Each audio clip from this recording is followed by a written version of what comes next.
Hi guys, back with another pickups video with my wife Amanda, and we found a whole bunch of stuff primarily at Goodwill and then some rummaging in your parents' attic. You found some old childhood things as well.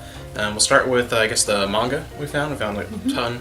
My wife went out when I was at work one day to Goodwill, or no, yeah, it was at work. It was Goodwill. And she found a ton of manga, almost entirely within just the bargain room. So they were, what, like $5 for the pile pretty much, about, for most of them. A couple volumes, actually all but 2 volumes of Absolute Boyfriend. Just missing the first 2, I believe. This one, which is really cool, this is a Korean manga. We're on High School Host Club. A bunch that are, I think these ones are actually all English language ones, North American ones here. The prequel series, I think is prequel, not sequel. Yeah, prequel series to Fushigi Yugi. So the first one's there. It's all the same author. Yeah, it's all same author. Spawn, which I've seen the Spawn comics plenty of times. I didn't realize there was a manga form version of Spawn, so that's pretty cool to see that. I never saw that before. And Pokemon Diamond and Pearl Adventure, so a little bit past the 90s era Pokemon that we tend to enjoy, but it's cool always to find something like that. And then we found also a bunch of books. You can go over some of the books there. Found a couple Goosebumps, which is really hard to find. These are some of the later editions. Then we found one original. So we're almost done with that. I think we just have a couple left. Just a couple of the original, and then we have a bunch of doubles in the reprints and like hardback and stuff like that. So. And then just some random books that we found. This I was really interested in.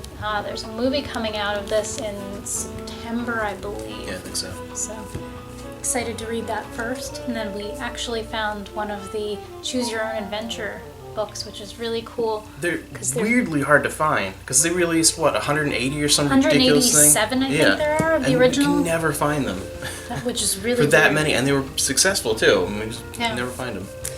Then we have Babylon 5, which is also something that you never, at least around here, find. Yeah. And then we found, it's pretty cool. I'm a big fan of Bunnicula from my childhood, and this is a pretty big collection of, I think it's 3 or 4 of them all put together. So And hardback, which is nice. yes. And then this was really cool. It's one of the little golden books, but it's Muppet Treasure Island, which is one of our favorites. Yeah, it's like my top 3 Muppet movies. Is your favorite, I believe, the Muppet movies. That was cool. And then we have another Firebird Fantasy. The site's kind of beat up, but We always try and pick up Firebird when we see it. And then we found a couple of books at my grandmother's house. They were cleaning that out. So just some random, this is a medical dictionary. And then there's some, I believe they're biographies of some sort. Different painters. So that's kind of cool. It adds to the collection, something we wouldn't normally pick up for ourselves. So they were really cool. And then you got 2 other oddball things there at your grandma's house too, didn't you? Yes, I did. My grandfather went out of the country a lot for work, so we're pretty sure this is from some South American. Yeah, I didn't really look it up at all, so There's but we'll see. no markings on this. Yeah, there's nothing really to determine, but to me cool. it looks Mayan really or Aztec like it. Heavy. I'm sure it's not from the Aztec. Well, I mean like touristy, not like actual, you know what I mean? Got it from the Empire. Yeah, no, touristy, not an original, like... And then my favorite. Yes, your head looks like an alien. Beautiful, yes.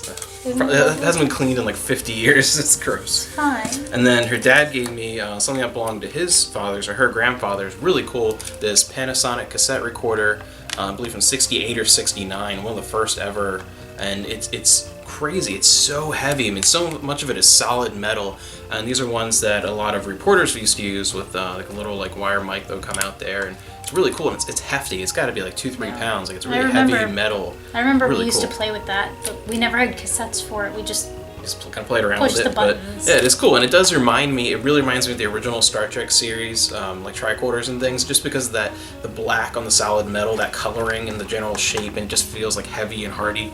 So that's kind of cool. I really like old, obsolete tech and make it no longer obsolete. So that kind of stuff here, and then along those lines too, her dad got me at I think it was like Ollie's, like bargain outlet, a really cool shirt here from Firefly, so the Serenity. There's all kinds of really cool here. So that was a really cool find. You never know what you're going to find at a place like that, with all the backstock stuff and random things. And then also at Goodwill we found some cool VHS here. Goosebumps had a little bit of a series. We were almost done collecting the books, and then we have a couple of the clamshell VHS of the TV series. They made TV episodes about 40-45 minutes a piece usually from some of the books and a couple original ones. So it's cool to get those. They're just kind of a fun time. They're just humorous and just nostalgic in a way. And then for the PSP, another piece of kind of obsolete media that I like, South Park, the When Technology Attacks collection. It's a collection of 5 technology-themed South Park episodes on the PSP. And I really liked it, and part of it was because the episode involving the gold PSP, being able to watch that on a PSP is kind of cool. Anyway, I like just obsolete tech stuff, so that was cool. And then in your parents' house, you rummaged around finding some old nostalgic like VHS and different things that you had as a kid. Yep, I found some original Mighty Morphin Power Rangers VHS tapes that I watched pretty much to death as a child. Yeah. Looks like we won this from a radio. I have no idea where we got that from. But that's cool. What's your favorite Billy? It's my favorite Ranger.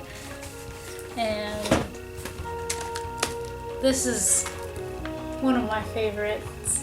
And it's actually really funny because Stefan and I used to argue that I didn't watch a lot of anime growing up. It turns out a lot of old like 70s and 80s stuff that was North American made, that she watched was just completely made entirely by Japanese animation studios. Yeah. So I hire a bunch of Japanese animators and I got to put out for cheaper price some better quality animation. But it's really funny because I never looked at the credits and things like that. Japanese or like, people. Poochie, that TV special is all Japanese animated. And then one of my favorite things, this is really nostalgic for me. These are, we have a couple of these that I rummaged through and was able to find. These are cartoon classics. They're cartoon shorts that Disney made in the early 30s. Yeah. So these are pretty cool. I do really like that. And we also got another old thing of your dad's, an old magazine, Starlog. And this one's really cool. It has some stuff with Star Trek, Superman, and Mel Brooks, and there's Spaceballs on there. Yeah, so Spaceballs and all kinds of cool stuff there.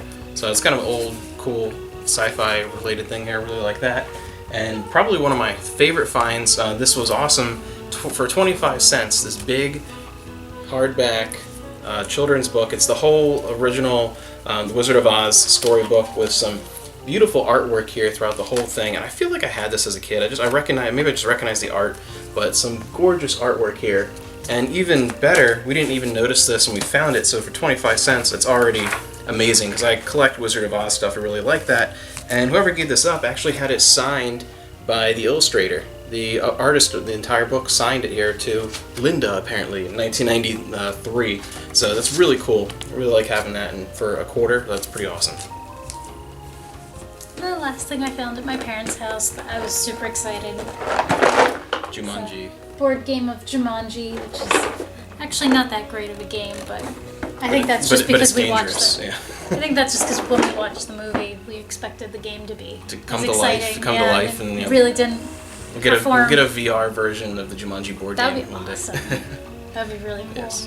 So those are our most recent pickups. We figured, hey, we got so many books and manga and things, we might as well do a pickups video now before it turns into a long one months down the road. But anyway, lots of cool stuff here. Again, this is probably my favorite. This is awesome. But yeah, we'll see you guys next time, and thanks for watching.